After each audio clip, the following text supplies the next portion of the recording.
It's obviously no secret that this hearing takes place in the wake of a horrific American tragedy, the assassination of Charlie Kirk. For those of us who knew him, I know you did too.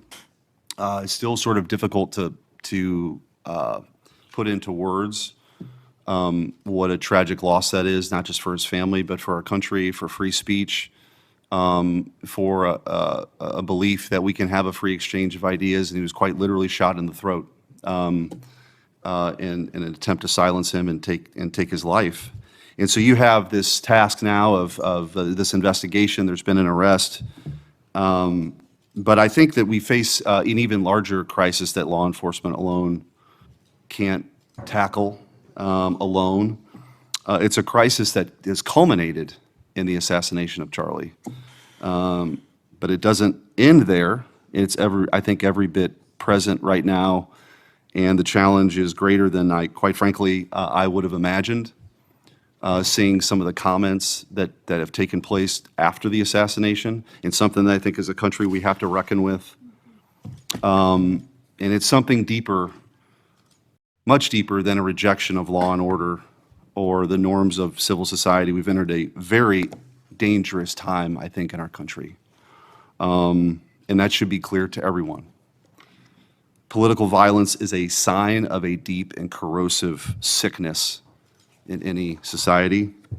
But in America today, the problem is just not political violence in the abstract. It is the specific kind of political violence which is overwhelmingly driven by a specific set of actors and groups. None of this emerged out of thin air. Over the past week, leaders from across the political spectrum have come out and forcefully condemned Charlie's murder and political violence more broadly. For that, we're all very grateful. We should be grateful. There have been calls to unite and come together in the wake of Charlie's murder, and I want to do that. I do. Someday I pray that we can be united as a country again and go forward together as a one people and under one flag, but we are not united.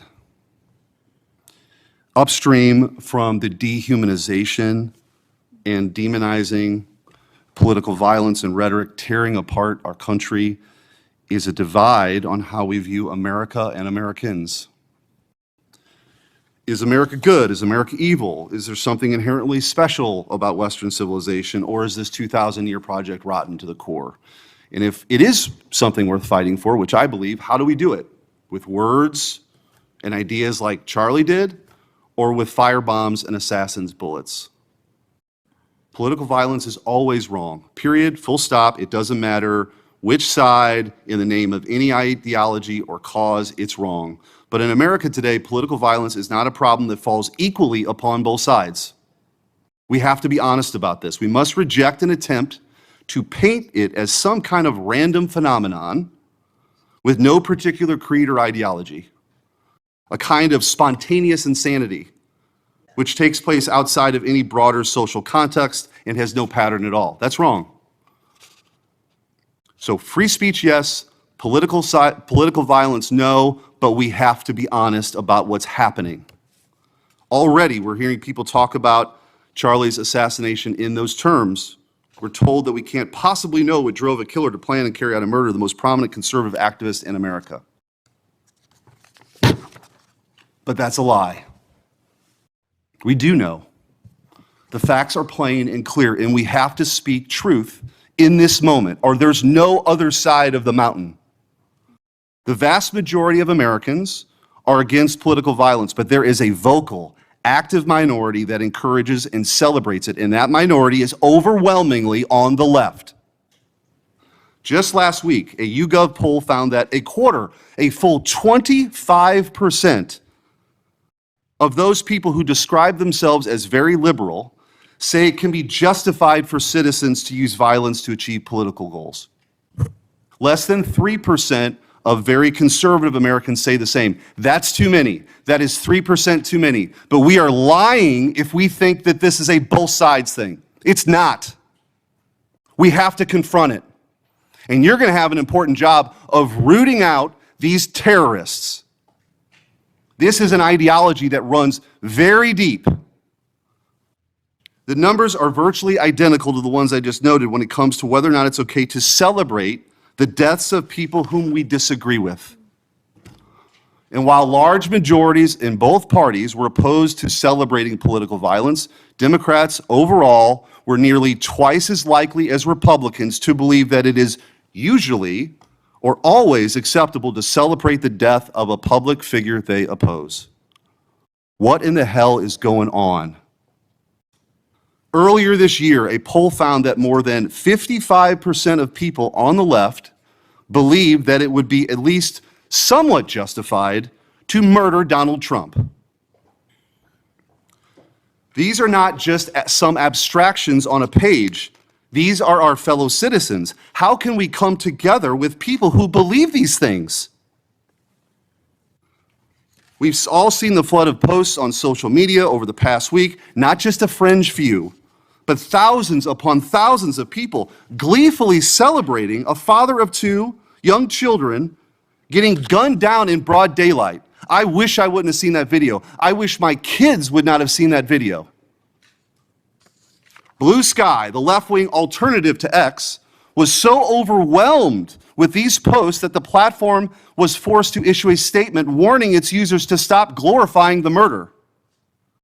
And it wasn't just random social media trolls. It was journalists, elite college professors, and even politicians, all but saying Charlie's assassination was justified because of what he thought, because of what he said.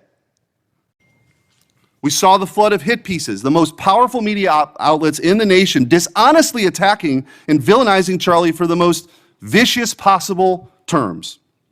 How can you ask us to unite under that? There can be no unity between good and evil.